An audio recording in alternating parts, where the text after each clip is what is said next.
Le représentant de la RDC a demandé la parole pour une nouvelle déclaration. Je lui donne la parole. Merci beaucoup, Madame la Présidente.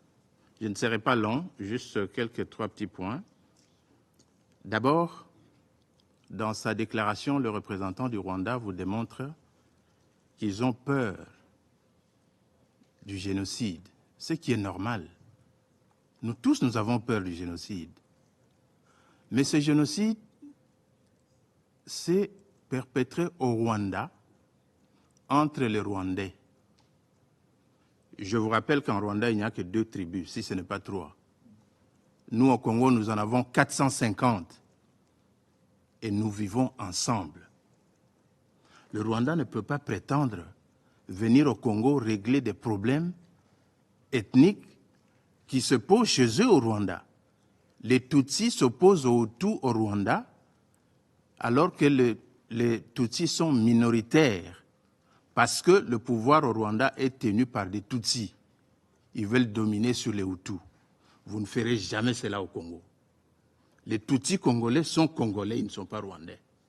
Vous n'avez aucun droit de prétendre venir régler les problèmes des tribus au Congo en traversant les frontières. Nous ne vous le permettrons jamais.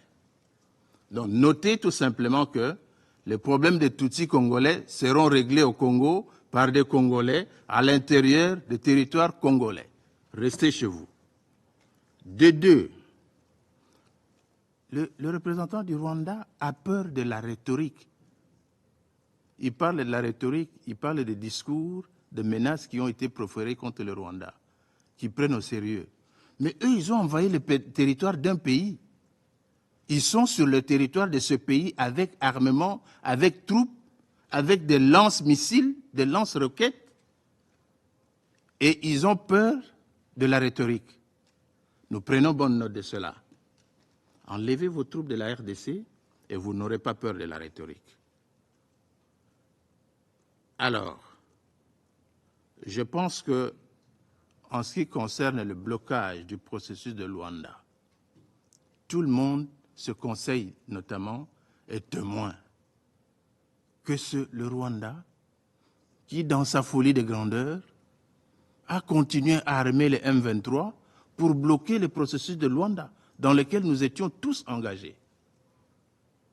Ce processus a des étapes. D'abord, la cessation des hostilités, le cantonnement de M23, le retrait des troupes rwandaises du territoire congolais, et ainsi de suite. Mais ils n'ont obéi à rien. La vérité, tout le monde le sait, c'est un secret de polichinelle. Les Rwandais sont au Congo pour piller les richesses, les minéraux stratégiques qui gisent dans le sous-sol de la République démocratique du Congo. Rien de plus, nous le savons. Tous les alibis qui sont en train d'avancer, les Tutsis, vous avez vu un Tutsi maltraité au Congo où? Nous avons 450 tribus. Pourquoi on ne va maltraiter qu'un Tutsi? Parce que le Tutsi est le plus important du monde. Mais pas du tout. Vous avez 2 tribus chez vous, vous ne savez pas les gérer, restez tranquille. Ne venez pas, ne croyez pas que vous allez transposer votre conflit Hutu-Tutsi au Congo. Au Congo, nous avons plus de 450 tribus. Nous avons des Nilotiques, nous avons des Bantous, nous avons des Pygmées, nous avons des Soudanais. Nous vivons tous ensemble en harmonie. Pourquoi il y aurait problème seulement avec les Tutsis? Donc, votre alibi pour venir exploiter les richesses de la RDC ne tient pas à la roue. C'est depuis 1996 que vous développez cet argumentaire. Ça ne tient pas la roue.